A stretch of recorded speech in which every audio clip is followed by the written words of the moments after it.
Hey, my YNR fans, welcome back to the channel. And I know you probably been waiting for some spoilers, but I got a little bit of more of a different conversation. And so I'm going to tell you, buckle up, my fellow soap enthusiasts, because we're about to dive into the murky, melodramatic waters of Genoa City with the kind of sass that YNR deserves right now. And let me tell you, the state of affairs on our beloved town has been more of a downer than a rainy day in November. But before we dive into this, make sure you're subscribed to this channel so therefore you can stay tuned for more updates, recaps, spoilers, and more. So without any further ado, let's go ahead and talk about this.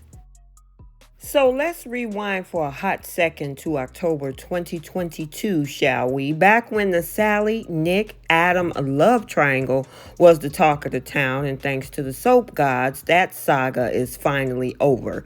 But since then, what have we been left with? A handful of storylines that, while juicy in theory, have been as gloomy as a funeral procession in the rain. We had the Cameron Kirsten creepy return, Jordan's chaos that happened in November sweeps that, even though it was good at the time, it was more irritating than intriguing because they kept dragging it on, which also took us into a barrage of back-to-back storylines, first with Chelsea trying to self-delete herself. We also had Ashley and her DID plot that felt more like a last-minute Hail Mary, and I gotta say her performance was definitely Emmy-nominating type performance. But then we also now had the Connor OCD storyline, and then another back-to-back storyline overlapping that one, which is Sharon bipolar storyline. I mean, YNR, who hurt you? Here's the joy, the balance, the lighthearted family feuds that made us tune in daily with a glass of wine and a bowl of popcorn. Instead, we've been served with a smorgasbord of mental health crises that overlap like a bad Zoom call. I mean, Chelsea, Ashley, Connor, Sharon, they are all dealing with some heavy stuff. And honestly, it's starting to feel like a group therapy session that nobody asked for. And let's be for real, the viewers, are feeling it, depressed and frustrated.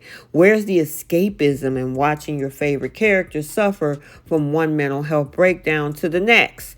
Sure, mental health is important, and I'm all about it being represented on screen, but can we mix it up a bit? I mean, the only thing more exhausting than these never-ending sob stories is the never-ending game of CEO musical chairs that's been happening for it feels like a whole decade. And honestly, at this point, who cares about who's sitting in the CEO chair over at Newman, Jabot, Chancellor Winters, or now Chancellor or Abbott Chancellor?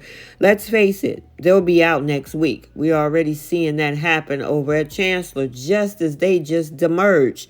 Nobody care about these low-stakes boardroom drama. The most exciting thing that happens is a logo redesign. Speaking of redesigns, let's talk about Summer and Kyle. So Summer, oh Summer, what happened to the girl who once had fire and spunk?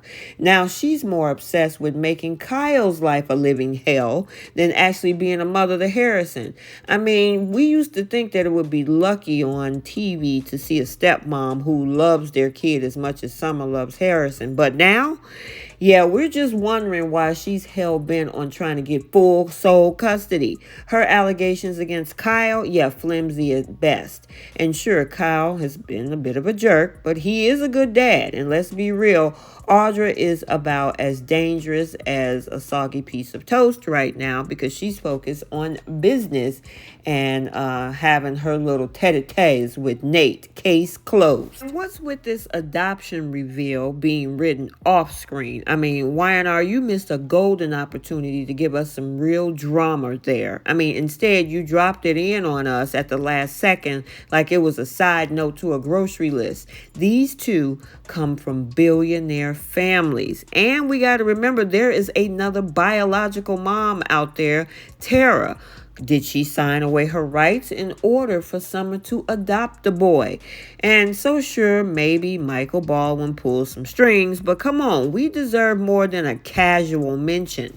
So then there's this whole Paris debacle. So Kyle wants to take Harrison to Paris. Big deal. I mean, if Summer was that concerned, she could have just packed her bags, hopped on a plane, and worked from over there and joined them, even if they wasn't staying in the same hotel. Part of her business is there.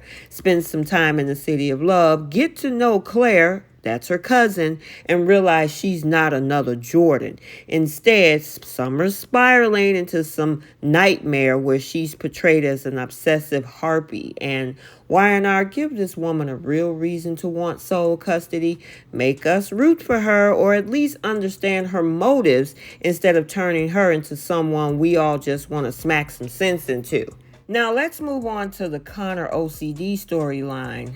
Yeah, can we get a yawn sound effect? Is anyone else finding this as mind-numbing as the rest of us? I mean, it's been handled off screen, and while I get that Chelsea's anxious rambling is supposed to reflect her stress, it's probably giving the rest of us stress as well. And Adam's constant whining, please make it stop. This storyline had potential, but it's a major miss. Wouldn't it have been more exciting to see maybe having Judah Mackey act it out? I don't know about anything as big as setting fires, or maybe skipping school, maybe becoming the next little troublemaker in Genoa City. Instead, we get this drawn out snooze fest. And speaking of snooze fest, let's not forget Adam and Chelsea's drunken night of infidelity. Classic soap fodder, right? But where's the payoff? Sure, they bonded over their son's issues, got wasted. One thing led to another. Totally believable. But now they're spending more time together, they're having conversations, they're stressing each other out, trying to tiptoe around Billy and Sally, who, as I said before, the way these two got in a relationship with those two, they started out on cheating relationships and a triangle, and now it's about to happen to them again. And so, with this happening, it's like watching a train wreck in slow motion. And I guess I'm not here for another round of will they, won't they with these two. Either let them implode in spectacular fashion or just move on. Billy is on to them, and that's about the only part of this mess that may keep it interesting. It's perfectly in character for him, and I guess, hey, that's something that we can all be here for the drama. Yeah, of course, we know Billy is about to stir it up. And then there's Sharon, sweet, sweet Sharon, who's off her meds and she's spiraling. Now, it's early days, so I guess we got to hold our breath to see where this goes. I mean, she's been having sightings of Cassie, her kissing Nicholas, and now we got Cameron Kirsten back saying that she want him to be here. I mean, did we really need another mental health storyline right now? We're already drowning in them. Now, still, I do appreciate that Sharon's self-aware enough to realize that she's hallucinating. But girl, get back on those meds before things get worse. I mean, this could get interesting, but I'm going to stay cautiously optimistic. And let's touch on Lucy, single white female. Remember that movie? That obsession? Yeah, this storyline, was pretty interesting at first. I thought we were going to get a full-on obsession with Faith, but maybe some fatal attraction vibes it was giving. It was weird. But so far, it's been pretty much a letdown. We got to talk about Lucy's history, because they could have did a lot with the Lucy character. I mean, she got a pedigree of soap villains in her family. Look at this family tree. In Lucy's bloodline is her mom, Daisy. Daisy's father, Terrible Tom. Her grandmother, Sheila Carter, who's on The Bold and the Beautiful. And her other grandmother, who is none other than Phyllis Summers. They could have done a lot with the Lucy character and really spiced up this storyline. And if not, put her over on The Bold and the Beautiful, or put her back with the Summers storyline last year, where we saw her kind of connecting with Johnny. But instead, we're getting a lonely, angsty teen who's just desperate for attention. Where's the drama? Where's the fun? I know we wanted more, and I know I'm not the only one. Teen storylines can be gold if it's done right, but YNR hasn't struck gold with a teen storyline in a long time. Lucy got potential, but so far it's been wasted. Drinking underage, sure, it's realistic, but it's also boring. Where's the fallout? Where's the consequence? YNR, you killed the story before it even got started. And this isn't how teen acts. If you really want to see real teen drama, flip over to EastEnders and take some notes. We can't forget about Nikki's drinking, and that whole thing lasted for a better of 7 months since the fall of 2023. I mean, she manipulated everybody that came in her wake when it comes to not only her husband, but also Jack Abbott, so much so that the man almost killed himself in the hotel with her that night, which of course now spiraled into this whole thing of insecurity on the part of Victor Newman, where he's trying to destroy his company because he wasn't the one to protect his wife and send her back to rehab. And then finally, let's talk about Claire, now known as Claire Newman. And as we remember from back at the end of 2023, she came on as this businesswoman looking to break out into the business world. She looked her age, which for those who know when baby Eve was born was back in 1998. And I've said this many times, she would have been 26 years old. And I mean, she came in, like I said, business dress, ready to take on the business world. She even looked her age at the time. Even so much so, we even got a chem test between her and Nate where she pretty much was trying to go out and have a cup of coffee and maybe some drinks with him. What the heck do we have now? And if you follow our live chats on Wednesday, our midweek chat, and our Friday night full week chat, we've been talking about this for the longest. Now, you guys probably heard of Soras, where they tend to age up people.